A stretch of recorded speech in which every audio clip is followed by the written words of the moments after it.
서울 용산구에서 4층짜리 건물 붕괴했던 사고 기억하시죠? 이 사고 이후에 노후 건물 안전에 대한 우려가 전반적으로 커지고 있는 상황에서 제2의 용산 건물 붕괴 사고가 일어나지 않기 위해서는 어떤 노력이 필요한지 두 분 전문가 모시고 자세한 얘기 나눠보겠습니다. 전 건국대 건축대학장이자 한국초고층 도시건축학회 안형준 연구원장 나오셨습니다. 예, 어서 오세요. 예. 차광찬 한국건축구조기술사회 이사도 모셨습니다. 안녕하세요. 네, 안녕하세요. 예. 일단 용산 5층 건물 붕괴 사고, 이 사고가 어떤 이유 때문에 벌어진 건지 좀 간단하게 정리를 해주실 수 있습니까? 네. 그 본 건물은 1966년도, 그러니까 52년 된 301제곱미터니까 한 100평이 안 되는 건물입니다. 4층짜리 건물인데 그때 일요일 날 12시 35분, 그러니까 1, 2층이 이제 식당이었는데 마침 영업을 안 하고 있던 상태고 마침 3층도 비어 있고 4층에 한 분의 60세가 넘은 여인이 있었어요. 그래서 그분이 이제 부상을 당한 걸로 이제 끝났지만 마침 이게 일요일 날 붕괴돼서 그렇지 하루만 늦게 월요일 날 붕괴됐다면 100명 이상의 사망자가 발생할 수 있던 아주 굉장히 위험한 붕괴 사고로 기억합니다. 예. 이사님은 직접 현장에 가보셨다면서요? 예, 가봤습니다. 예, 그 주변 환경을 볼 것 같으면은 이 붕괴된 건물이 있는 데는 이제 재개발 구역으로 지정된 구역이기 때문에 주변 여건이 굉장히 노후 건물이 많았습니다. 그리고 또 인근에서는 신축 주상복합을 위한 건물 공사 현장도 있었고 또 옆으로는 그 지하철 4호선이 가고 있는 상황이었습니다. 저는 사실 이 사고가 났을 때 삼풍백화점 붕괴 사고가 딱 떠오르더라고요. 그때는 제가 좀 그래도 그러니까 어렸을 때니까 충격이 만만치 않았거든요. 실제로 제 주변에 있는 한 다리 건너서 친구들이나 이런 희생자들이 얘기가 있고 그래서 굉장히 가슴이 아팠었는데 그때도 그랬지만 이번에도 사전에 붕괴 신호들이 좀 있었단 말이에요. 근데 왜 이걸 주민들이 감지했는데 문제를 갖다 막지 못했던 건가요? 예, 이건 아까 말씀드렸듯이 재개발로 지정이 돼 있기 때문에 조만간에는 이제 철거를 해야 하는 건물입니다. 그래서 아직 이제 한 12년 동안은 그래서 계속 방치되어 있는 상황이기 때문에 어떤 관리가 조금 미흡한 부분은 있었을 것 같고요. 그리고 현장에서 설명하는 경찰관의 의견에 의하면은 며칠 전에 균열이 난 것을 발견을 해서 구청에 민원인이 신고를 했다라고 합니다. 그런데 왜 관계기관에서는 대처를 안 하는 거죠? 이게 문제면 관리 처분 계획을 세우면 관청에서 인가를 해줘야 철거를 할 수가 있어요. 근데 그것을 인가를 안 해주면 관리 처분 계획만 세워놓고 12년 동안 방치돼 있는 거거든요. 방치돼 있다는 것은 건물이 철거하지 못하고 있는 거란 말이죠. 철거하지 못하니까 계속 사용하고 있단 말이죠. 그래서 이런 것이 용산에만 있는 것이 아니라 서울 도처에 있습니다. 전국 도처에 있고. 그래서 이번 기회에 관리 처분 계획이 세운 데는 빨리 인가를 내줘서 안전에 문제가 없는 건물로 빨리 만들어줘야 된다. 물론 거기에 사정은 다 다릅니다만은 그것을 관할하는 관할구청에서는 안전도 생각해야 되는 것이 이게 경제 논리가 아니라 안전에 대해서는 이거 계속 사용하고 있을 때는 안전에 큰 문제가 있단 말이죠. 특히 우리가 500제곱미터에서 2층 이상은 우리가 내진 설계를 하는 그런 나라가 됐어요. 그렇죠. 그렇다면 다 내진 설계 안 돼 있는 상태에서 계속 방치 12년, 딴 데 14년 된데 이런 거는 굉장히 재난이 지금 내포되고 있는 그런 건물을 우리 서울시가 갖고 있다. 이런 뜻입니다. 그러니까 구청에서 아무런 대처를 하지 않았다고 보시는 거죠? 그러니까 관리 처분 계획을 세우면 어떤 요건에 의해서 이제 인가를 내줘야 되는데 서로 다툼이 있잖아요. 그러니까 예를 들어서 인가를 안 내줬다고 해도 이렇게 신고가 들어오거나 하면은 거기 균열을 떼운다든가 이런 것도. 그러니까 우리는 이것이 이제 도시정비계획 구역이니까 앞으로 어차피 새로 질 것이니까 늑장을 한단 말이죠. 이것이 이제 문제입니다. 그래서 그렇다 할지라도 사람이 사용하고 있다면 이제 관할구청에서 즉각 조치하는 것이 바람직하죠. 이번에 건물이 붕괴돼서 충격이었지만 사실 50년 정도 된 건물이 붕괴되는 건 이번이 처음이 아니잖아요. 그렇죠. 삼풍백화점 같은 경우는 1989년도에 시작이 돼서 95년도에 10년도 안 돼서 붕괴된 거거든요. 그래서 52년도 저는 노후병문이라고 보질 않아요. 제대로만 설계했다면. 예. 그래서 근데 이쪽이 이제 새로 도시정비구역이니까 새로 짓겠다 하는 거기 때문에 관리를 제대로 안 했을 거예요. 예. 그래서 그런 문제가 있기 때문에 이렇다 할지라도 관할구청에서 철저히 안전점검, 안전진단은 주민들의 안전을 위해서 필요하다고 봅니다. 예. 아니 그런데 일부에서는 그런 얘기들이 나왔고 이제 신문에서도 그 부분을 굉장히 집중적으로 보도도 하기도 했는데 바로 옆에 건물이 새로 지어지면서 거기서 뭐 땅을 파고할 때 무리하게 공사를 하고 그래서 집안이 침하되면서 균열이 생기고 붕괴된 거다.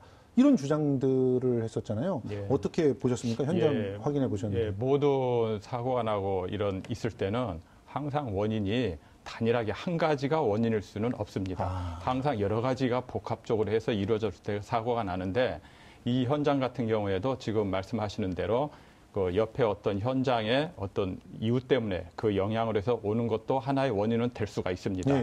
그렇지만 그거가 본격적으로 이 현장의 원인이라고 말하기는 정밀안전 진단에 의해서 나와야 할 문제일 것 같습니다. 아직까지 안 나온 거죠? 예, 아직까지는 안 나와 있습니다. 저는 이 한 가지를 지적하고 싶은 게 도시정비구역이니까 인근에서는 정비를 해서 이제 고층건물이 올라오잖아요. 올라오는 데들도 있고 바로 옆에 아닌 데도 있고 아닌데 아직 미처 안 된 데 있단 말이에요. 그러면 새로운 고층건물이 질 때는 인근에 대한 우리가 안전점검, 안전진단이 꼭 필요하거든요. 딴 데는. 근데 여기는 도시정비구역에서 어차피 헐릴 거지 하고 관가하면 나중에 큰 사고가 날 수 있는 거거든요. 그래서 도시정비구역이라 할지라도 인근에 큰 건물이 있을 때는 이 기존 건물에 대한 안전점검, 안전진단도 꼭 반드시 필요하다. 왜냐?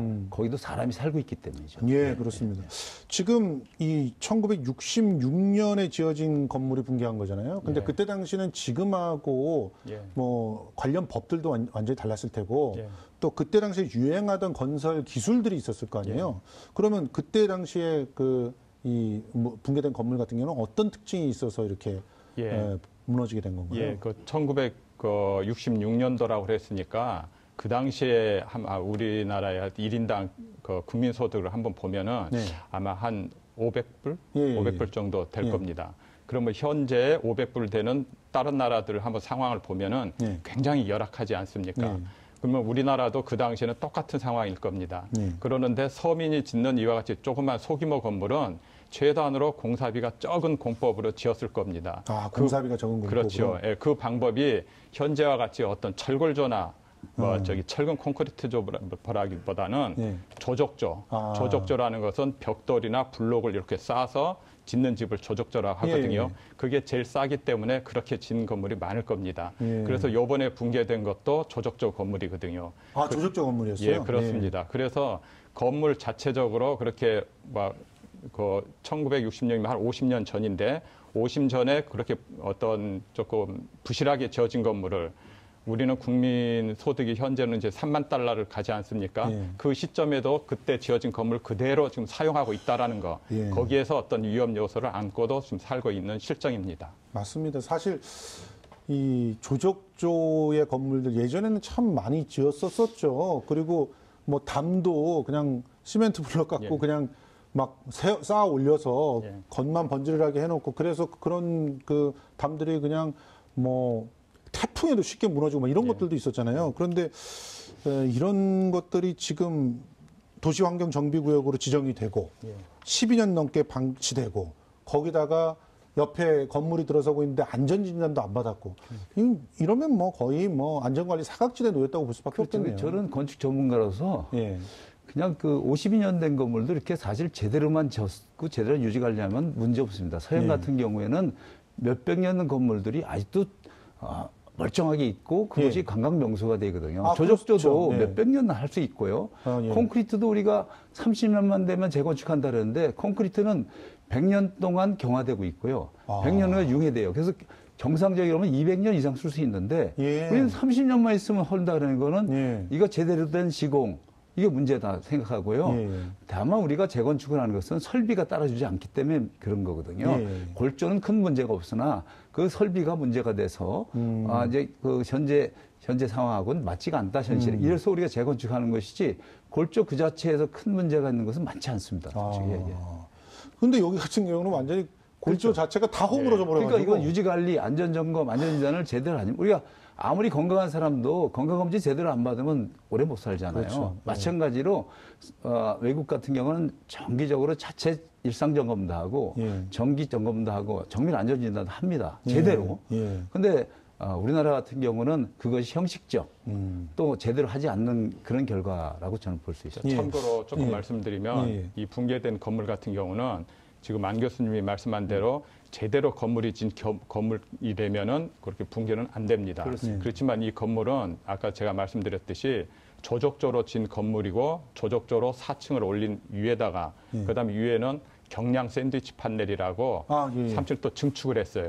그리고 또 1, 2층은 상가로 쓰고 있기 때문에 그래서 처음에는 5층이다 뭐 이런 얘기가 나왔었거든요. 그러니까 4층입니다. 정확히는. 이제 정확히는 4층인데. 그리고 내부에서는 상가로 썼기 때문에 일부 용도 변경이 생기지 않았을까라고 추정은 됩니다. 그런 식으로 이 건물은 원래 태생부터가 좀 불량하게 태어난 건물이지 건강한 건물인데 점검이나 진단을 소홀히 해갖고 붕괴된 것은 아닌 걸로 보입니다. 그러니까 일단 우리 시청자 여러분들께서도 잘만 지어진 건물이라고 하면 전혀 이렇게 무너질 염려가 없으니까 그렇습니다. 너무 그 노후 건물이라고 불안해하지는 않으셔야 될 것 같은데 지금 근데 그 주변에 엄청난 공사가 벌어지고 있었다고 하는데 용산 센트럴파크 공사가 진행되고 있었던 거잖아요. 그러니까 이제 이 공사를 하게 되면 땅도 더 깊게 팠던 것도 사실일 테고 그러니까 결과적으로 이런 것들이 계속 주변에 늘어나면 사실은 제대로 지었을지 모르는 그런 건물들에 대해서는 계속 점검을 해야 되는 거 아닐까요? 그렇습니다. 그래서 이 지금 붕괴된 건물은 여기 재개발 5구역에 속해 있고 지금 사회자님께서 말씀하시는 그 공사, 신축 공사는 그 4구역에 지금 속해 있는 겁니다. 그래서 뭐 여기만이 그런 게 아니고 서울시고 전국에 어디서나 공사 대형 건물을 해서 굴토 작업으로 지하로 내려갈 경우에는 사전에 주변 건물에 대해서 사전 조사를 해야 하는 겁니다. 그래서 사전 조사를 해서 이렇게 불량한 건물이나 위험한 건물이 있다든가 하면 그것을 미리 파악을 해서 거기에 대한 안전 조치를 취하고 그다음에 공사를 할 때도 거기에 영향이 없게 미리 그런 공법에 대해서 선정을 하는 거가 맞는 일반적인 방법입니다. 그러니까 지금 뭐 4구역은 인가가 다 나서 건설을 하는데 근데 5구역은 인가가 안 나서 아직까지 건설을 못 하고 있는 상황에서 4구역 짓는 것이 제대로 이렇게 그러니까 동시에 진행이 되면 큰 문제가 없는데 한쪽은 이제 지하를 많이 굴착하는데 여기는 얼마 후에 흘릴 거라고 생각하니까 관가한단 말이죠. 이게 큰 문제입니다. 지금 벌써 그 5구역 건물들에서는 자기네들 건물이 흔들린다는 주장을 하시는 분들이 꽤 있다는 거예요. 그러니까 이런 유사한 사고에 대해서 어떻게 대비를 해야 될까요? 그래서 지금 이 현장 같은 경우에도 지금 서울시에서 그 주변에 있는 건물을 다 지금 조사를 한 걸로 제가 알고 있습니다. 그래서 그 결과로는 그 붕괴된 건물 바로 옆에 있는 가설 건물 1개동은 철거하는 걸로 나왔고요. 그다음 인접해 있는 2개는 보수 보강을 해서 사용을 하면 되는 것 같고 나머지 건물은 그냥 바로 사용해도 되는 걸로 나와 있습니다. 바로 그게 문제거든요. 항상 소일구 외양간 고친단 말이죠. 거기 인근 주민들이 구청에다가 금이 가고 문제 있다 했더니 아무것도 없다가 붕괴되고 나니까 11개 동에 대해서 조사를 했어요. 특히 그중에 이제 3개도 하나는 이제 할 수 없고 2개는 좀 입주를 허락하지 않는 상태다 하는데 그러고 나서 이제 또 서울시에서 대책되는 게 309개 정비구역 중에서 거기가 한 5만 5천 세대를 전수조사하겠다 이러는 거예요. 그래서 8월 말까지 193개 동 한 3만 6천을 먼저 하고 10월 말까지 다 하겠다. 이렇게 나오는 거는 용산의 건물이 붕괴됐기 때문에 하는 것이지 붕괴되지 않았다면 또 늑장하지 않았을까 하는 그런 생각을 해봅니다. 그런데 이 부분도 좀 살펴봐야 될 것 같아요. 지금 그 재개발 단지마다 나름대로 뭐 그 허락되는 것들이 다르겠지만 일단은 지금 4구역 같은 경우는 주상복합이 들어온 거 아니에요? 그렇죠. 용산 센트럴파크. 그런데 이렇게 주상복합이 들어오면 아무래도 땅도 엄청나게 깊이 파야 되고. 보통 땅의 성질마다 다르겠지만 땅의 깊이에 따라서 최소한 그 깊이만큼의 수평적으로 거기는 우리가 영향구역으로 보거든요. 그렇다면 그 영향구역에는 이 노후화된 주택 때문에 주택 정비구역이란 말이죠. 그러면 최소한의 생명의 안전에는 문제가 없도록 해줘야 되는 거죠. 그러나 이제 그것을 간과하고 자기들의 공사만 전념하다 보니까 이와 같이 용산 이번에 건물 붕괴되는데도 영향을 미치지 않았나 하는 의혹이 사는 거란 말이죠. 그래서 앞으로 다른 지역에 대해서도 새로운 그 건물이 지을 때는 반드시 주변의 영향권에 대해서는 반드시 안전 점검을 하고 또 필요하다면 계측 관리를 해서 최소한의 생명의 문제가 되는 것은 막아야 된다는 게 제 생각입니다. 아예 허가를 안 내줄 수는 없는 거니까. 안 쓸 수 없죠. 그러나 공사를 하되 주의해가면서 하는 것이 필요하다고 봅니다. 지금 안전관리 사각지대에 놓여 있는 노후 건물이 지금 아까 말씀하신 대로 5만 5천여 동밖에 없나요? 더 있죠. 더 있지만 지금 그 구역에 그 도시 정비 구역에 있는 것이 이렇다는 거고. 우리가 한번 그럼 그래픽으로 한번 확인을 해볼까요? 더 많을 것 같습니다. 예, 서울 노후 건물 현황입니다. 자,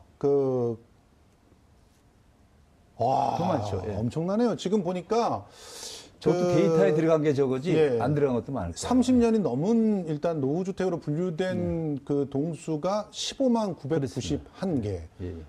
그리고 공동주택 같은 경우도 16,100여 개가 있어서 이 공동주택 같은 경우는 지금 당연히 철저하게 좀 살펴봐야 되는 그런 상황인 것 같습니다. 자, 그러면 그 서울에서 진행하고 있는 안전진단, 이거는 뭐 그 신뢰할 만한 거라고 보십니까? 예, 지금 서울시에서 그 각 구청으로 지시가 내린 사항은 안전진단이 아니고 긴급 안전점검입니다. 그것도 저기 아까 도표에서 보듯이 그 대상 구역인 309개 그 구역에 있는 불량주택에 대해서 조사를 하는 겁니다. 그래서 각 구청마다 지금 준비를 하고 있는데 조사해야 할 건물이 한 200~300개 동씩 되고 있는 걸로 알고 있습니다. 근데 그 많은 것을 지금 한 2달 그 정도 짧은 기간에 다 조사를 해야 하는 거거든요. 그래서 그 조사한 결과가 과연 어떻게 나올 건지 신뢰성이 있을 만한 건지 제 개인적으로는 조금 염려가 되고요. 또 저도 또한 7월 달부터는 또 가서 조사를 하게끔 지금 계획은 잡혀 있습니다. 일단 건축물의 안전등급은 어떻게 매기는 건가요? 예, 건축물의 안전등급은 지금 이제 법적인 것을 조금 이제 말씀을 드려야 하는데 일단은 그 시특법, 이게 시설물 안전 및 유지 관리를 위한 특별법이라고 하거든요. 특별법에 의해 가지고 거기에서부터 이제 등급을 매기는 건데 이 특별법이라는 자체가 원래는 그 아까 말씀한 산풍 무너지고 그 성수대교 붕괴되면서 그 갑작스럽게 급박하게 지어지는 법이다 보니까 특별법입니다. 일반법이 아니고. 그럼 특별법은 한시적이고 한정적인 어떤 대상에 대해서만 하는 법이기 때문에 이 법 또한 어떤 대형 건축물, 그러니까 저희가 말하는 1종, 2종 시설물에 대한 것만 하는 법이었어요. 그래서 최근에는 이제 3종이라고 해서 조금 이제 완화된 부분도 있지만 거기에서 어떤 위험도의 등급에 따라 가지고 전문가가 가서 벌써 이제 판단을 하는데 일단은 진단은 조금 복잡하지만 일반인들이 알기 쉬운 점검에 대해서 하면은 전문가가 현장에 가서 유관 검사로 봐서 전문가 소견으로 그 위험도의 정도에 따라서 5등급으로 구분을 합니다. 그래서 A등급, B등급, C등급, 2등급 또는 우수에부터 불량으로 이렇게 5등급으로 해서 평가를 하고 있습니다. 아니 그런데 아까 잠깐 말씀하셨지만 이전의 법에서는 1등급, 2등급에 해당하는 그 건물들만 안전진단을 1종, 2종. 죄송합니다. 근데 3종까지 늘어났다고 하지만 이 정확한 그 조건과 대상을 좀 정리를 해주시면 정정을 해야 될 것 같은데요. 3종이 높은 건물이고요. 2종이고 1종은 저기 층수가 같은 겁니다. 이게 착각을 했는데 거꾸로. 아니 잘못돼 있어요. 아니 1종이 큰 거, 2종이 그다음 3종은 이제 특수 건축물, 위험물 건축물로 돼 있고 그런데 여기에서도 똑같이 다세대 주택처럼 소규모이고 조족조인 거 이것은 역시나 아직은 빠져 있습니다. 지금 일단 안전진단 의무 대상 건축물 조건을 한번 살펴볼까요? 우리 어떻게 그 진단 고조 진단의 조건이 나와 있는지 한번 보여주시겠어요?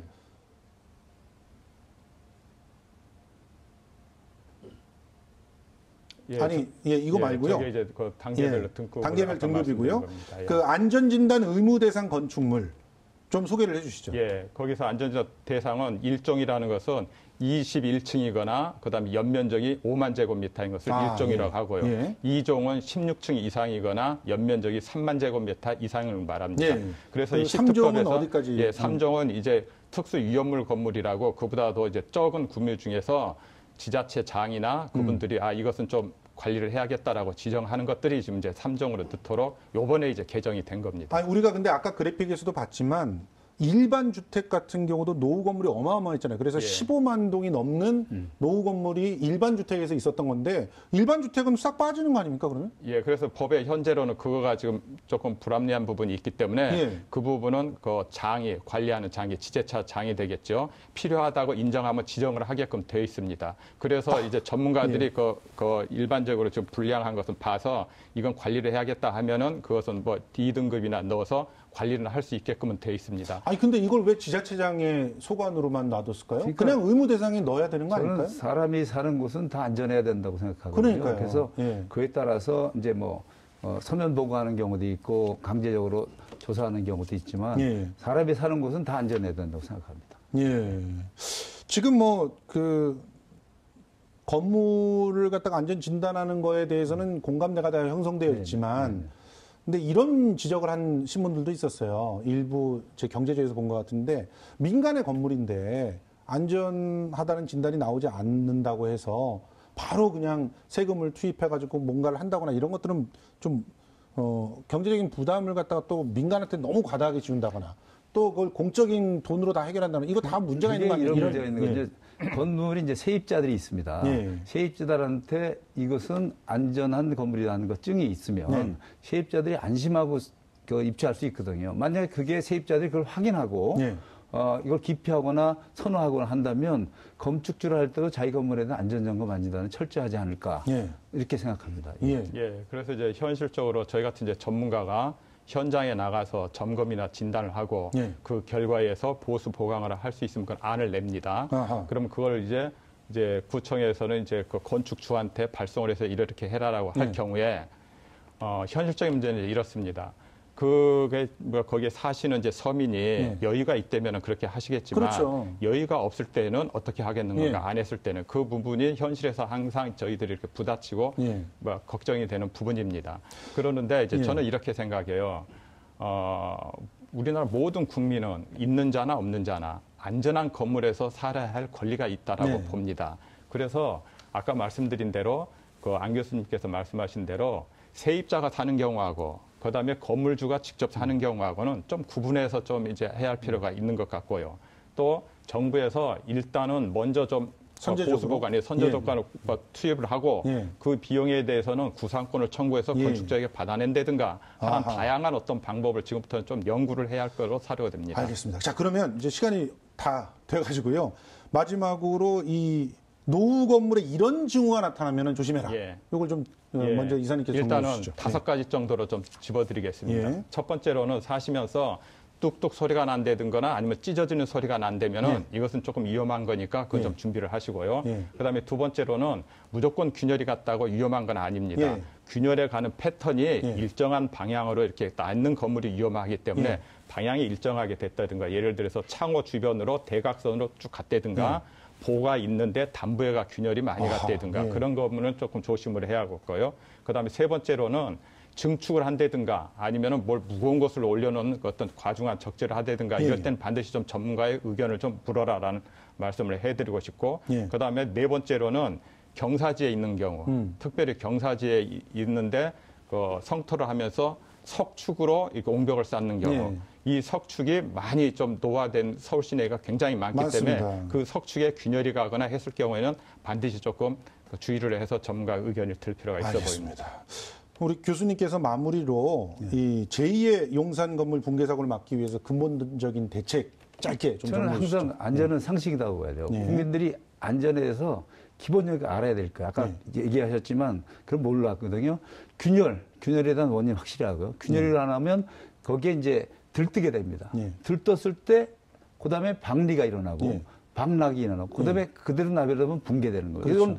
이런 순서가 있거든요. 그래서 균열 갔을 때 균열에 대한 원인을 정확하게 잘 모른다면 좀 진단을 해서 조치를 해야 되고 그래서 안전은 정은 상식이라고 보는 거예요. 그래서 언제나 그 붕괴 사고는 미리 예고를 하고 나는 것이지 갑작스럽게 한 붕괴는 없다. 그렇기 때문에 우리가 기본적으로 입주자들이 알아야 할 그런 기본적인 상식들은 정부라든지 지자체에서 교육을 시키는 거, 또 그런 언제든지 또 예를 들면 알려주는 이런 시스템, 안전 시스템이 필요하다고 봅니다. 예.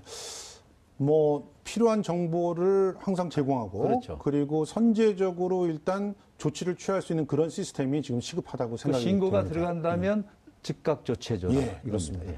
자, 지금까지 한국초고층 도시건축학회 안형준 연구원장님 그리고 차광찬 한국건축구조기술사회 이사님과 함께 이야기 나눠봤습니다. 두 분 고맙습니다. 고맙습니다. 예.